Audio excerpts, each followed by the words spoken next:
What's up guys, Justin Morgan here, Carved Up Vegan Muscle, and in this video I just wanted to make a brief video talking about the topic of squatting to a daily basis, to a max on a daily basis, and then doing your back off work. And I've talked about this type of training before. Generally, if you want to continue to excel and continue to grow as a lifter, you have to do some kind of back off work. You can't just squat to a daily max, as fun as that may be. So generally you're going to have to do some kind of back off work, and I just wanted to throw out some ideas on what you could do for that. Now, I know like John Bros and some of the other methods out there that are like really Bulgarian, where they like really are trying to implement exactly what the Bulgarian team did, you know, with weightlifting. They do a fixed number, so they'll drop like 20 kilos or take off 40 pounds or something like that. This is just something a little bit different than that. Usually a lot of people are working in different rep ranges, so if you're going to do those, I'm going to throw up some ideas that you might think about. And one, if you work up to a daily max and you want to do your back off sets for sets of 90% or taking off 10% of whatever you do is a good way to go. And then if you're doing sets of 2, I would say 87.5%. For sets of 3, you do 85%. Sets of 4, you could do 82.5%, and then so on and so forth. So sets of 5 would be 80%. So you can kind of see how it goes down, you know, 2.5% for each number of for each rep that you add, or that's how I do it anyway. So if I work up to, I think I actually did this week.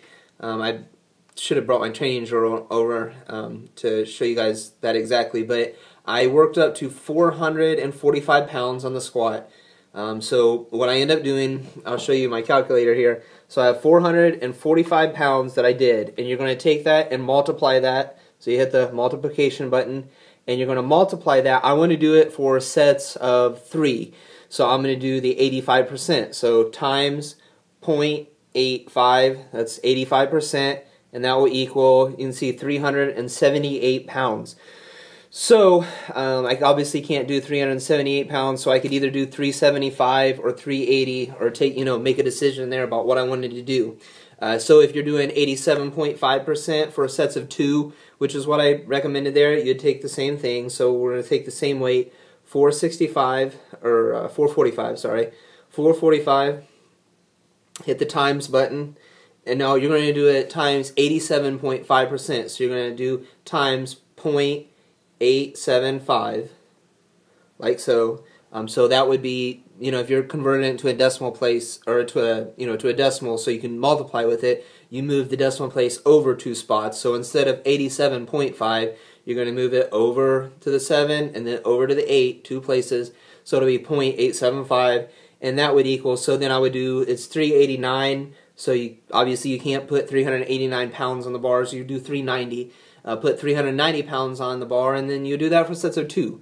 So that's how I do my back off work. And then instead of doing a fixed amount of sets, I say I'm going to do anywhere from 2 to 4 sets.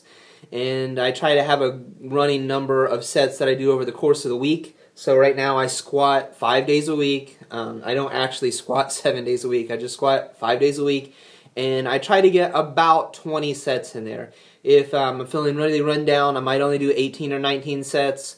If I'm feeling really good, I might do 21 or 22 sets for some reason, but I try not to do any more than 5 total sets over the course of the week. And that counts my heavy set, and then any back off sets that I do. And sometimes a few others. Like, for instance, last night I was doing the bench press, and I worked up to 275, and I actually hit the rack on my way up while I was benching, and 275 was just supposed to be a warm-up, but suddenly that felt really heavy after I hit that rack. So I counted that set as one of them, because I was thinking, man, I'm not going to go very far, and I almost stopped there. So then I put on 285, and this was for a 2-second pause bench. So I bring it down, pause it on my chest, and stay tight. I don't just relax it into my chest, but stay tight, hold it, 1, 2, press. And so it's a long pause, and I had my wife count it for me, because if you've ever done that type of thing, what you end up doing is you start off good. It's like 1, 2, press, and then it's 1, 2, press, and then you're like, 1, 2, press, get it off my chest. But anyways, trying to stay on topic, what I ended up doing with that was I went up to 285 then, and 285 was really light.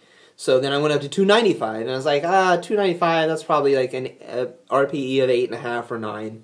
So that ended up being 3 sets right there, and I only did 1 back off set. So I ended up doing 4, I counted that as 4 total sets. So, you know, I don't only do the heavy set and back off sets. Sometimes there's reasons to do other things, but as far as like doing this type of method of training, that's kind of what I would recommend doing.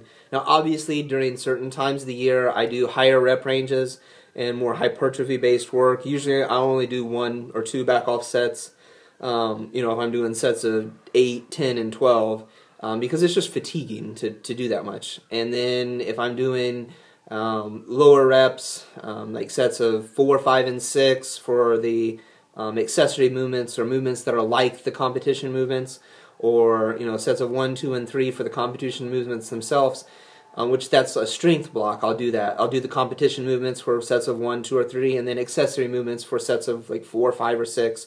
And I've posted programs like that to my Instagram, the Carved Up Vegan Muscle page. You can find those there. Just scroll down and open them.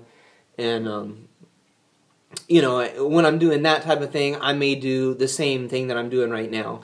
So right now, moving towards my December meet, I'm actually doing a lot of very low reps. So really 1, 2s, and 3s is it, and I want to maximize the amount of work that I can do, because I've experimented with this type of training before and had really good results with it, but I really didn't stick with it that long. So I'm going really early, 10 weeks out, to start doing daily maxes. Just because I'm not used to this type of training, and I don't want to like be fatigued and really not have adjusted when the meet comes around. So that's why I'm kind of doing this really early. Normally, I probably would do maybe 6 weeks out before a meet where I start doing daily maxes, and even then, within doing daily maxes, of the 5 days a week that I squat to a max, 1 day is a front squat and 1 day is a pause squat. So I'm only having 3 days where I actually do the real competition movement to a max, and even on those 3 days, one of them is beltless, because I want to continue to have some type of beltless training in my training.